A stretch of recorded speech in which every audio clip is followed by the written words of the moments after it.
जी जी किशोरी पेडणेकर, यासाठी मी तुमच्याकडे येते। केडियाकडनं ज्या प्रकारची वक्तव्य येत आहेत किंवा शौरीकडनं की ज्या प्रकारे मनसेचं आंदोलन सुरू आहे त्या सक्तीला, म्हणजे मराठीच्या सक्तीला हा विरोध केला जातो किंवा मी मराठी बोलणार नाही हे स्पष्टपणे या ठिकाणी सांगितलं जातं। रस्त्यावरचे फेरीवाले असोत किंवा दुकानदार असोत, अविनाशजींकडे देखील मी यासाठी जाणार आहे। मात्र अशांना खळखटाक करून किंवा त्यांना दमदाटी करून मारहाण करून मराठी बोला असं सांगितलं जातं। मग आता जे केडियासारखे लोक आहेत त्यांच्यासाठी काय?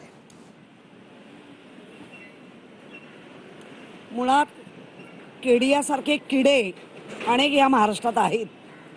मला येत नाही म्हणणं प्रामाणिकपणा होता, पण मी बोलणारच नाही, माझं काय ते करा म्हणणं हा उद्दामपणा आहे। हा उद्दामपणा मुद्दाम केलेला आहे। आणि अशा केडियांबद्दल यांचं मत काय आहे, ज्यांचा आता वेगळ्या पक्षात जाऊनही उदय होतोय, त्यांचं मत काय आहे?